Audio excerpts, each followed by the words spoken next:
Like damn, she in her mood. Like damn, she in her mood.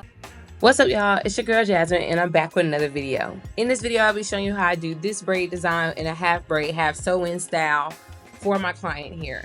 So we are going to get started by putting some oil on the hair. I did shampoo and blow dry her, and we are now getting started with this protective hairstyle. So I'm going to braid the back down so that I can sew the tracks onto the braids, and then I'm going to go ahead and do the design in the front. So I like to go ahead and braid the back down, that way that hair is out of the way, and then I'll do the braid design in the front, and I do the sew in last. I just think that that process is very efficient, and once you get on the sew in, I mean, that's really it.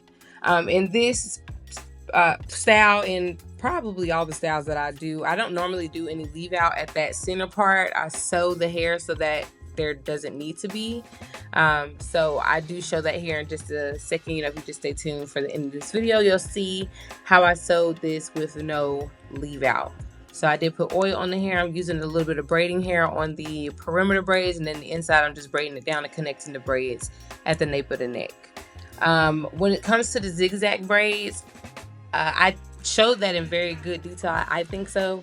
But you just basically create horizontal or is that vertical? Yeah, it's horizontal lines going across the part, so that way you can just braid up and down, up and down, up and down. But I love doing those type of braids, and you'll see me in detail do that here in just a second. So I do make sure to go ahead and oil my client's scalp.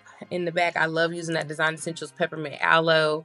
If you have dry, itchy scalp, or you just got some braids, it is a very nice grease that gives a cooling effect on your scalp. My clients love it, and I love to do it when I'm doing a braid down of some sort. It just feels really good on the scalp. So if you would like to try that out, go ahead and get that from your local beauty supply store, because it's a really good grease.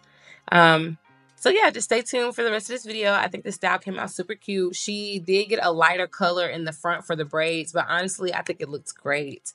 And I do curl the ends to try to mimic the hair texture. Over time, the curl in the front will loosen to match a little bit more with the curl, but I still think this came out super cute. So just stay tuned for the rest of this video so you can see, you know, how this came out.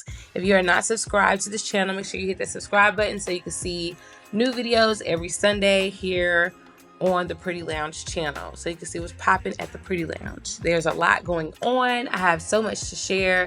As you can see, the background is new, it's different.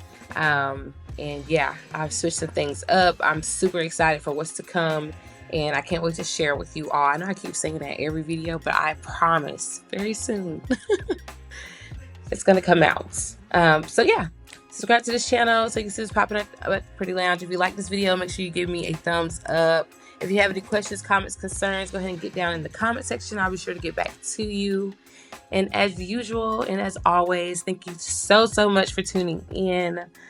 If you want to see different hair tutorials, I have everything organized in the playlist area of my channel. There's all types of tutorials, so take a peek. Let me know what you think, and thank you so much for tuning in. I will catch you all again next week. Peace.